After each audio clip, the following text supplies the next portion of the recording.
আমি রসমলাই খাচ্ছি, এর জ্বালায় ঠিক মতো খেতে পারছি না, খালি এসে বারবার ইয়ে করতেছে। এবার রসমলাই খায়, এই যে দেখেন, এই যে রসমলাই খা, বিছনায় ফালাবি না।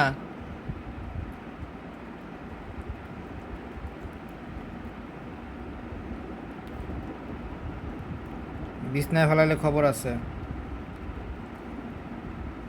সুন্দর করে রসমলাই খেয়ে ফেলছে, এখন আমার হাত চেটে চেটে খাচ্ছে,